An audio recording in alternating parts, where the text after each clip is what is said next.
and we are going to talk about what we wanted to talk about. The negatives in this game. Dear God, what in the what? How?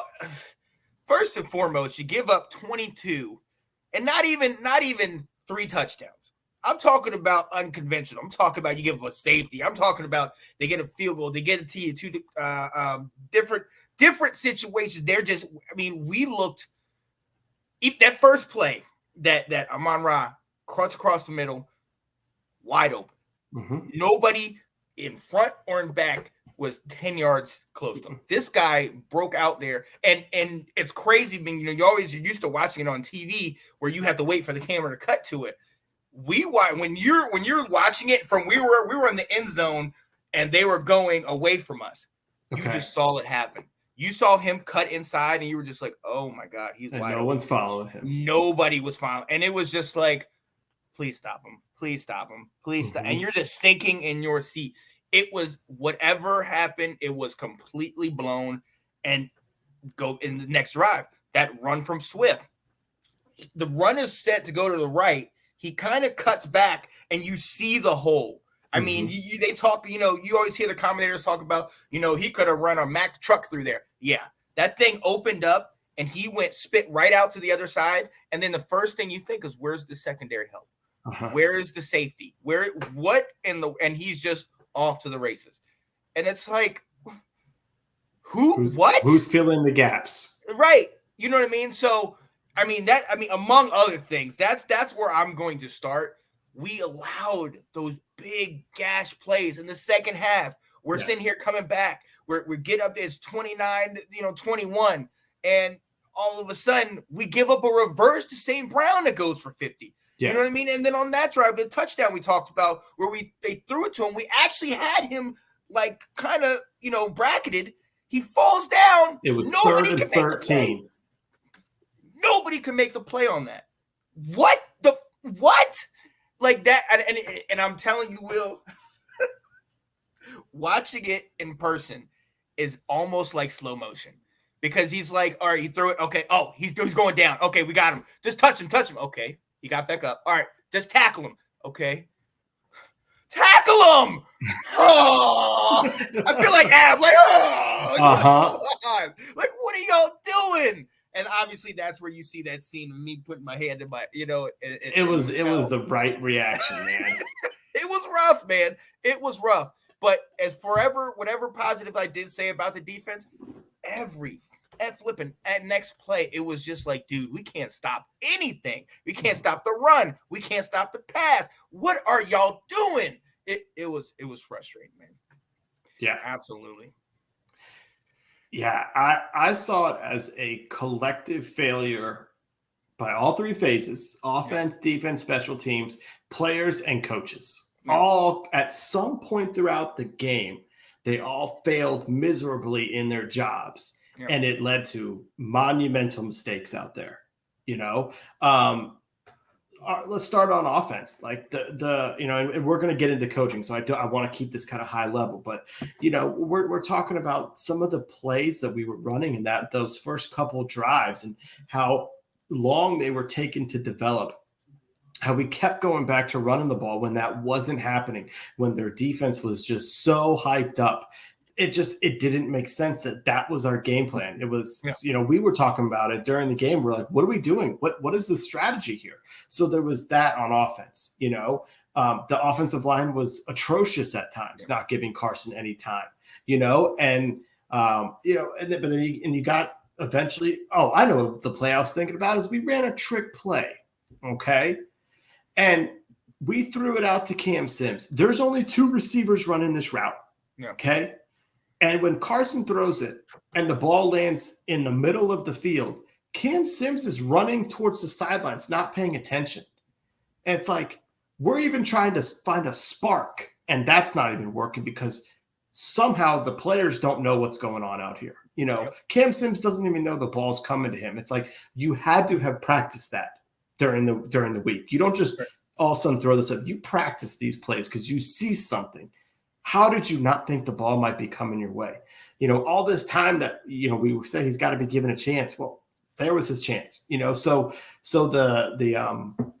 the offense was having some problems. Obviously, you've kind of talked about some of the defense, and we're going to really get into it. But just like you said, they would have bend but don't break moments. They would have, hey, we make this stop and we're off the field and we're moving on. And you give up a laughable touchdown, that prevents it. You give up the handoff to St. Brown that takes off, where he said it as he's running. He heard the defensive players go, oh, because they knew they were caught off guard by it, and they were busted. So you look at, we're going to get into some of the defensive stuff here, so I'm going to keep that high level. But even special teams, at the beginning of the game, Tressway put one at the 2. If we hadn't touched the ball, it probably would have stayed there. But instead, we kicked it into the end zone. Dax Milne running the ball back. Like, I think Detroit figured out, hey, this guy can't hurt us. We're gonna pop it up to between the 1 and the 5, and make him run it, and he's gonna get tackled the 16-yard line. Yep. Like, okay, folks, where is DeAndre Carter right now? Where we had someone, because eventually when Ron says, well, we figured out their blocking scheme and he busted one to the 35 and almost more, I thought to myself, you know what? DeAndre Carter would have busted into the end zone because he's a natural kick returner. Exactly. We are forcing someone to do that. So even special teams and then the miss extra point and coaches' decisions about special teams. Are we going for it on 2? Are we kicking? Everything came apart at certain parts of the game, and there's so many people to take the blame. It's like, where do you start? Right. Absolutely. I mean, it is ridiculous, and it's crazy. And it's funny that you mentioned the special teams about Dax Milne, because I remember the first time that he returns a kickoff, he returned it for, if I'm not mistaken, like 3 or 4 yards deep. And then I remember calling out, like, why are you coming out of the end zone? Yes. And then he came out and obviously didn't even get back to the 15. And like you said, every time after that, they kicked it right to the 1 or right in those first 3. And you're just like, oh, snap. They ain't scared. You're like, okay, here we go. And you knew he was not getting it back. And you can't say stay in the end zone. You can't say let it go.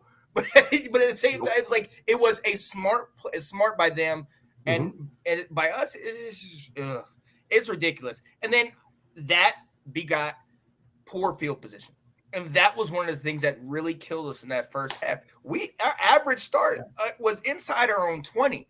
You know what I mean? We go back to that one time, I think after their second drive, where we hold them at the goal line, but then we're now at the 1. We're right there. Yes. I think we tried to get out of the end zone with the first play. That didn't work. Like, we were getting rushed. And shout out to Kate, shout out to Aiden Hutchinson. He was playing on fire. Yes. I mean, he was literally had his hair on fire in that first drive. He was coming around the corner. He's the one who helped make that play happen. Anytime, and there was one time when Carson tried to roll out and railed right into a sack. Like, our O-line, it just looked like we were lethargic, and it took until the second half or later in the first half till we really started to come awake. I mean, with 5:40, I think it was like 5:46 in the second quarter, that was the time we got a first down in the game. How are you going to beat an NFL team doing that? Right. You know what I mean? I mean, we obviously will get into the play calling and the coaching later, but those type of things are the things that are holding us back. One of the things that we talked about a week ago, and some of the keys to victory, go deep early and often. Test those corners, test those safeties. They knew they didn't have to play but 20 yards deep because we were dinking and dunking. We weren't doing anything in that first half that was any bit threatening to them, and it was really frustrating. You talked about it, 0 for 9 on our first third down. I made up that stat, by the way. Okay, yeah. But it might as well. We were like 0 for 5 easily. Right. It was absolutely early that we were. It's just nothing was working, and that the other thing that was really going against us was momentum. You start messing up, and then even when we get that D-line goal line stand, it's like, okay, cool. But let me tell you something. How in college they have the student sections and everything, and the Raiders is the black hole. Where they were, I mean, you have the Lions D on this side, and you have those fans just roaring behind you. I guarantee they couldn't hear anything. Mm-hmm. And in those situations, they need to have plays already set. Okay. Yes. And it's funny because I was thinking in the game, Carson, you played in Lucas Indoor. Now, maybe you were they weren't screaming as much at you, but you played in stadiums where they are very loud. You know what I mean? You should be. This is where a veteran comes in and says, all right, on me, look for my signal, something where it's like, let's go to a safe, whatever, what have you. That situation where we're letting them get into her and running a long designing play where all of a sudden we're getting sacked and knocked out. That stuff cannot happen. Yeah. You know what I mean? Yep. I mean, we have a weapon, and like you said, hey, Tress Way. We know what he can do. And I was yelling his name. I was like, hey, that's our MVP. That's all I had in the first half. So that's I was like, you will remember Tress Way, baby. He's out. He's got more yards than any of your team. What? Yeah, it was rough. It was rough that first half. I was reaching.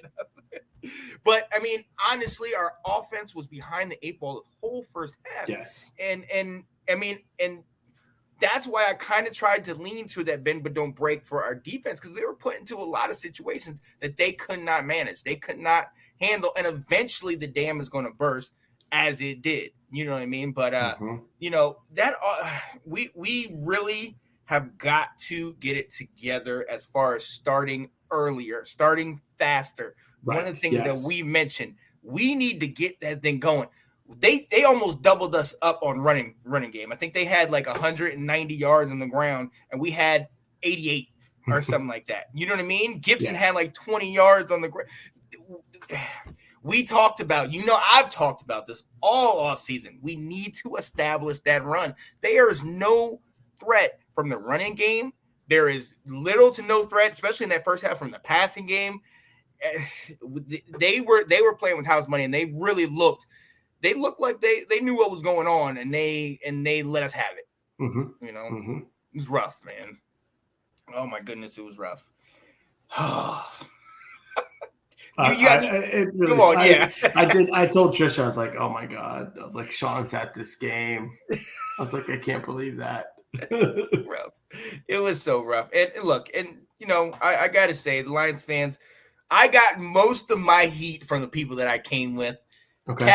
Cat was being nice about it, but the friends that we came with, a couple of them were, high schoolers. So I talked a whole bunch beforehand, and they let me have it. They were unbearable. They were unbearable. What was that? What was that, Sean? What happened? I was like, look, guys, I kept going for a while, but after you saw the head and the hands, I was like, all right, can we go now? It's time for us to go now. Right. Oh my, man. But Will, man, you got any more negatives? But I will, but I'm saving it all for the coaching talk. Oh yeah. So yeah, so I've got more content. I was just trying to keep it big picture on this part. Oh, absolutely, yeah, ladies and gentlemen. I think Kat's right. You probably did start it. I believe. Oh, I did. Oh, absolutely. Oh, most definitely. I was talking a whole bunch of mess early. I was trying to keep it cool, but I definitely went after them jokers early. Look, ladies and gentlemen, I was at the game. For those of you that just started watching, I went to the Washington versus Detroit game, and in my finest Washington gear, and they made sure they found me, because they heard me. When it got quiet and we started coming back, they heard my voice, and they made sure they found me towards the end. And everybody was saying, hey, remember, what was that you were saying? What's up, buddy? And this is what's worse, okay? And ladies and gentlemen, we don't necessarily advocate drinking. If you want to do that, do what you do. There was a guy that was very intoxicated, okay? Like stumbling intoxicated. This joker even wants to come up. What happened to your team? Like, literally, I was like, dude, are you serious? Stand up, all right? That's why I'm like serious. I'm like, bro. I'm like, yo, just go to the bathroom. I saw this dude swaying the whole time. Oh, gosh. I'm like, this is what it's like in Detroit, y'all. Like, what are we what are we doing? Oh my goodness. It was rough. What is this? Haha, typical Washington getting blown out by a team. They shouldn't have done that. I'm sorry for you, Sean. Okay. Who said that? Because I can't see any comments on the page that I'm looking at here. Let me see. Let me go in there real quick and take a look, see, or say your name, who it was, because I do not know who said that. Oh, that's Anton. Anton. There we go. I found it. Oh, yeah. Anton, yeah, Yeah, it was rough. yeah, Anton, you're right. We talked about this a little bit earlier. It was like we lose to a team that we probably should win. Yeah. Yeah. Thanks for watching. If you like that clip, be sure to check out the other great content from the Let's Talk Football community.